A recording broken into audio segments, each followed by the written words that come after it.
ನೋಡಿ, ಭಾರತದಲ್ಲಿ ಆಧ್ಯಾತ್ಮಿಕ ಸ್ಥಳಗಳಿಗೆ ಏನೂ ಕಡಿಮೆ ಇಲ್ಲ. ಆದರೆ ಅಸ್ಸಾಂನಲ್ಲಿರೋ ಕಾಮಾಖ್ಯ ದೇವಸ್ಥಾನದಷ್ಟು ನಿಗೂಢ ಮತ್ತೆ ಶಕ್ತಿಶಾಲಿ ಸ್ಥಳಗಳು ತುಂಬಾನೇ ಕಡಿಮೆ. ಬನ್ನಿ, ಇದರ ಹಿಂದಿರೋ ರಹಸ್ಯಗಳನ್ನ ಒಂದೊಂದಾಗೆ ತಿಳ್ಕೊಳ್ಳೋಣ. ಒಂದು ಕ್ಷಣ ಯೋಚನೆ ಮಾಡಿ. ಒಂದು ದೇವಸ್ಥಾನದ ಅತ್ಯಂತ ಪವಿತ್ರವಾದ ಗರ್ಭಗುಡಿಯಲ್ಲಿ ಪೂಜಿಸೋದು ನಾವು ನೀವೆಲ್ಲ ನೋಡೋ ಹಾಗೆ ಒಂದು ಕಲ್ಲಿನ ವಿಗ್ರಹ ಅಲ್ಲ ಅಂದ್ರೆ? ಹೌದು, ಇದೇ ಪ್ರಶ್ನೆ ಈ ಸ್ಥಳವನ್ನ ಇಷ್ಟು ವಿಶಿಷ್ಟವಾಗಿಸೋದು. ಆ ಪ್ರಶ್ನೆಗೆ ಉತ್ತರ ಕೂಡ ಅಷ್ಟೇ ಕುತೂಹಲಕಾರಿ. ಕಾಮಾಖ್ಯದಲ್ಲಿ ಪೂಜೆಗೊಳ್ಳೋದು ಮನುಷ್ಯ ಮಾಡಿದ ವಿಗ್ರಹ ಅಲ್ಲವೇ ಅಲ್ಲ. ಬದಲಿಗೆ ಯೋನಿಯ ಆಕಾರದಲ್ಲಿರುವ ಒಂದು ನೈಸರ್ಗಿಕ ಕಲ್ಲಿನ ರಚನೆ. ಅದರಿಂದ ಸದಾ ಕಾಲ ನೀರು ಜಿನುಗುತ್ತಾ ಇರುತ್ತೆ. ಅಕ್ಷರಶಃ ಹೇಳ್ಬೇಕಂದ್ರೆ ಇದು ಸಾಕ್ಷಾತ್ ಭೂಮಿತಾಯಿಯ ಒಂದು ಜೀವಂತ ಭಾಗ. ಸರಿ, ಈ ಒಂದು ವಿಶಿಷ್ಟವಾದ ಪೂಜಾ ಪದ್ಧತಿಯನ್ನ ಅರ್ಥ ಮಾಡ್ಕೋಬೇಕು ಅಂದ್ರೆ ನಾವು ಮೊದಲು ಸತಿದೇವಿಯ ಕಥೆಯನ್ನ ಕೇಳಲೇಬೇಕು. ಯಾಕಂದ್ರೆ ಈ ದಂತಕಥೆಯೇ ಈ ಸ್ಥಳದ ದೈವಿಕ ಮೂಲಕ್ಕೆ ಅಡಿಪಾಯ.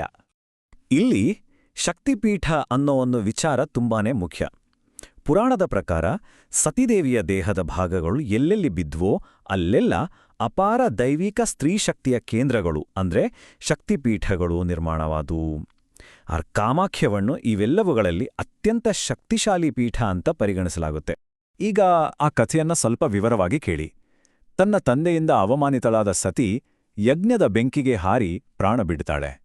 ದುಃಖದಿಂದ ಕುಸಿದು ಹೋದ ಶಿವ ಆಕೆಯ ನಿರ್ಜೀವ ದೇಹವನ್ನು ಹೊತ್ತು ತನ್ನ ವಿನಾಶಕಾರಿ ತಾಂಡವ ನೃತ್ಯವನ್ನ ಶುರು ಮಾಡ್ತಾನೆ. ಇಡೀ ಸೃಷ್ಟಿಯ ಸಮತೋಲನ ತಪ್ಪುತ್ತೆ. ಆಗ ವಿಷ್ಣು ತನ್ನ ಚಕ್ರದಿಂದ ಸತಿಯ ದೇಹವನ್ನ ಛಿದ್ರಗೊಳಿಸ್ತಾನೆ.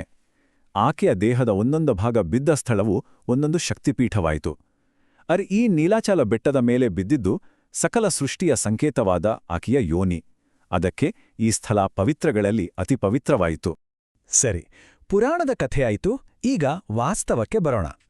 ಈ ದೇವಸ್ಥಾನದ ಇತಿಹಾಸ ಮತ್ತೆ ಅದರ ವಿಶಿಷ್ಟ ಭೌಗೋಳಿಕ ಭೀಟಿಮೆ ಅದರ ಆಧ್ಯಾತ್ಮಿಕ ಮಹತ್ವದ ಜೊತೆ ಹೇಗೆ ಒಂದಕ್ಕೊಂದು ಬೆಸೆದುಕೊಂಡಿದೆ ಎನ್ನುವುದನ್ನು ನೋಡೋಣ. ಈ ದೇವಸ್ಥಾನದ ಇತಿಹಾಸ ಇದೆಯಲ್ಲ, ಅದು ತುಂಬಾನೇ ಹಳೇದು. ಇದರ ಬೇರುಗಳು ಗುಪ್ತರ ಕಾಲಕ್ಕಿಂತಲೂ ಹಿಂದಕ್ಕೆ ಹೋಗುತ್ತೆ. ಕಾಲಕ್ರಮೇಣ ಇದು ತಾಂತ್ರಿಕ ಸಂಪ್ರದಾಯಗಳ ಒಂದು ದೊಡ್ಡ ಕೇಂದ್ರವಾಗಿ ಬೆಳೀತು. ಮಧ್ಯಕಾಲದಲ್ಲಿ ದಾಳಿಗಳಿಂದ ನಾಶವಾದರೂ ಕೋಚ್ ಮತ್ತು ಅಹೋಮ್ ರಾಜರ ಬೆಂಬಲದಿಂದಾಗಿ ಇದನ್ನು ಮತ್ತೆ ಮತ್ತೆ ಕಟ್ಟಲಾಯಿತು. ಇದು ಅದರ ಅಸಾಧಾರಣ ಚೈತನ್ಯಕ್ಕೆ ಸಾಕ್ಷಿ. ಈ ದೇವಸ್ಥಾನದ ಪರಿಸರ ಕೂಡ ಅಷ್ಟೇ ವಿಶೇಷ. ಸುಮಾರು 800 ಅಡಿ ಎತ್ತರದ ನೀಲಾಚಲ ಬೆಟ್ಟ ದೈವತ್ವಕ್ಕೆ ನಾವು ಹತ್ರ ಇದ್ದೀವಿ ಅನ್ನೋ ಭಾವನೆ ಕೊಡುತ್ತೆ. ಗರ್ಭಗುಡಿಯ ಒಳಗಿರೋ ಆ ನೈಸರ್ಗಿಕ ಬುಗ್ಗೆ ಇದೆಯಲ್ಲ, ಅದು ದೇವಿಯ ಸೃಜನಶೀಲ ಜೀವಶಕ್ತಿ ಅಂತಾನೆ ನಂಬಿಕೆ. ಅಷ್ಟೇ ಅಲ್ಲ, ಹತ್ರದಲ್ಲೇ ಹರಿಯೋ ಬ್ರಹ್ಮಪುತ್ರ ನದಿ ಒಂದು ಪ್ರಬಲವಾದ ಶುದ್ಧೀಕರಿಸೋ ಶಕ್ತಿಯಾಗಿ ಕೆಲಸ ಮಾಡುತ್ತೆ. ಈ ಹೋಲಿಕೆ ಕಾಮಾಖ್ಯದ ಗರ್ಭಗುಡಿ ಎಷ್ಟು ಭಿನ್ನ ಅನ್ನೋದನ್ನ ಸ್ಪಷ್ಟವಾಗಿ ಹೇಳುತ್ತೆ. ಬೇರೆ ದೇವಸ್ಥಾನಗಳಲ್ಲಿ ಮನುಷ್ಯ ಕೆತ್ತಿದ ವಿಗ್ರಹಕ್ಕೆ ಪೂಜೆ ಸಲ್ಲಿಸಿದ್ರೆ, ಇಲ್ಲಿ ಪೂಜೆಗೊಳ್ಳೋದು ನೈಸರ್ಗಿಕವಾಗಿ ರೂಪುಗೊಂಡ ಜೀವಂತ ಕಲ್ಲು. ಇದು ಪ್ರಕೃತಿ ಮತ್ತು ದೈವತ್ವದ ನಡುವೆ ಇರೋ ನೇರ ಸಂಪರ್ಕಕ್ಕೆ ಒಂದು ಅದ್ಭುತ ಉದಾಹರಣೆ. ಇತಿಹಾಸ ಆಯ್ತೋ, ಈಗ ವರ್ತಮಾನಕ್ಕೆ ಬರೋಣ. ಕಾಮಾಖ್ಯದ ಇಂದಿನ ಜೀವಂತ ನಂಬಿಕೆಯನ್ನ ವ್ಯಾಖ್ಯಾನಿಸೋ ಆಚರಣೆಗಳು ಮತ್ತು ಒಂದು ಕ್ರಾಂತಿಕಾರಿ ಹಬ್ಬದ ಬಗ್ಗೆ ಈಗ ತಿಳ್ಕೊಳ್ಳೋಣ. ಕಾಮಾಖ್ಯದಲ್ಲಿನ ಪೂಜೆಯ ಕೇಂದ್ರಬಿಂದು ಯಾರು? ಅದು ಕಾಮಾಖ್ಯದೇವಿ, ಶಕ್ತಿಯ ಅತ್ಯಂತ ಶಕ್ತಿಶಾಲಿ ರೂಪ. ಅವಳು ಸೃಜನಶೀಲತೆ ಮತ್ತು ಫಲವತ್ತತೆಯ ಸಂಕೇತ.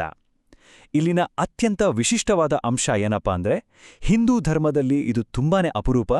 ಇಲ್ಲಿ ಶಿವನಿಲ್ಲದೆ ಕೇವಲ ದೈವಿಕ ಸ್ತ್ರೀಶಕ್ತಿಯನ್ನ ಮಾತ್ರ ಪೂಜಿಸಲಾಗುತ್ತೆ. ಈ ಸ್ಥಳ ಸಂಪೂರ್ಣವಾಗಿ ಶಕ್ತಿಯ ಮಹಿಮೆಗೆ ಸಮರ್ಪಿತವಾಗಿದೆ. ಈಗ ದೇವಸ್ಥಾನದ ಅತ್ಯಂತ ಪ್ರಸಿದ್ಧ ಕಾರ್ಯಕ್ರಮದ ಕಡೆಗೆ ಗಮನ ಹರಿಸೋಣ. ಅಂಬುಬಾಚಿ ಮೇಳ. ಇದನ್ನ ಋತುಚಕ್ರದ ಹಬ್ಬ ಅಂತಾನೆ ಕರೀತಾರೆ. ಹೌದು, ಇದು ಋತುಚಕ್ರದಂತಹ ಒಂದು ನೈಸರ್ಗಿಕ ಪ್ರಕ್ರಿಯೆಯನ್ನ ಆಚರಿಸುವ ಒಂದು ಕ್ರಾಂತಿಕಾರಿ ಹಬ್ಬ. ಈ ಸಂಖ್ಯೆ 3. ಇದಕ್ಕಿಲ್ಲಿ ತುಂಬಾನೇ ದೊಡ್ಡ ಸಂಕೇತವಿದೆ. ದೇವಿಯ ವಾರ್ಷಿಕ ಋತುಚಕ್ರವನ್ನ ಗೌರವಿಸೋದಕ್ಕೋಸ್ಕರ ದೇವಸ್ಥಾನವನ್ನ 3 ದಿನಗಳ ಕಾಲ ಮುಚ್ಚಲಾಗುತ್ತೆ. ಋತುಚಕ್ರವನ್ನ ಸಾಮಾನ್ಯವಾಗಿ ನಿಷಿದ್ಧ ಅಂತ ನೋಡೋ ನಮ್ಮ ಸಮಾಜದಲ್ಲಿ ಇಲ್ಲಿ ಅದನ್ನ ನವೀಕರಣ ಮತ್ತೆ ಪುನಶ್ಚೇತನದ ಪವಿತ್ರ ಸಮಯ ಅಂತ ಆಚರಿಸಲಾಗುತ್ತೆ. ಈ ಅಂಬುಬಾಚಿ ಮೇಳದ ವೈಶಾಲ್ಯತೆ ನಿಜಕ್ಕೂ ಬೆರಗುಗೊಳಿಸುವಂಥದ್ದು. ಪ್ರತಿದಿನ ಬರೋ ಭಕ್ತರಿಗೆ ಅಥವಾ ದುರ್ಗಾಪೂಜೆಯಂತಹ ಬೇರೆ ಹಬ್ಬಗಳಿಗೆ ಹೋಲಿಸಿದ್ರೆ ಈ ಕಾರ್ಯಕ್ರಮಕ್ಕೆ ದೇಶ ವಿದೇಶಗಳಿಂದ ಲಕ್ಷಾಂತರ ತಾಂತ್ರಿಕರು, ಸಾಧುಗಳು ಮತ್ತು ಭಕ್ತರು ಬರ್ತಾರೆ. ಹಾಗಾದ್ರೆ ಇಷ್ಟೆಲ್ಲ ತಿಳ್ಕೊಂಡ ಮೇಲೆ ನಮಗೆ ಅರ್ಥ ಆಗೋದೇನು? ಈ ದೇವಸ್ಥಾನದ ಅಂತಿಮ ಮಹತ್ವವನ್ನ ಸಂಕ್ಷಿಪ್ತವಾಗಿ ಹೇಳೋದಾದ್ರೆ, ಇದು ಪ್ರಕೃತಿ, ನಂಬಿಕೆ ಮತ್ತು ಸ್ತ್ರೀತ್ವದ ಒಂದು ಅದ್ಭುತ ಸಂಗಮ. ಈ ಒಂದು ಮಾತು ಇಲ್ಲಿನ ಸಂಪೂರ್ಣ ತತ್ವಶಾಸ್ತ್ರವನ್ನೇ ಹಿಡಿದಿರುತ್ತೆ. ಕಾಮಾಖ್ಯದಲ್ಲಿರೋ ನಂಬಿಕೆ ಬೇರೆಡೆ ನಿಷಿದ್ಧ ಅಂತ ಪರಿಗಣಿಸೋ ನೈಸರ್ಗಿಕ ಪ್ರಕ್ರಿಯೆಗಳನ್ನ ಕೇವಲ ಒಪ್ಪುಕೊಳ್ಳೋದಲ್ಲ, ಬದಲಿಗೆ ಅವುಗಳನ್ನ ಹೆಮ್ಮೆಯಿಂದ ಆಚರಿಸುತ್ತೆ ಮತ್ತು ಪೂಜಿಸುತ್ತೆ. ಕೊನೆಯದಾಗಿ ಒಂದು ಆಳವಾದ ಪ್ರಶ್ನೆಯೊಂದಿಗೆ ಈ ಚರ್ಚೆಯನ್ನು ಮುಗಿಸೋಣ. ನಮ್ಮೆಲ್ಲರನ್ನೂ ಯೋಚನೆಗೆ ಹಚ್ಚುವಂತಹ ಪ್ರಶ್ನೆಯಿದು. ಭೂಮಿಯಲ್ಲಿಯೇ ದೈವತ್ವವನ್ನು ಕಾಣುವ, ಪ್ರಕೃತಿಯನ್ನೇ ಪೂಜಿಸುವ ನಂಬಿಕೆಯಿಂದ ನಾವು ಏನನ್ನು ಕಲಿಯಬಹುದು?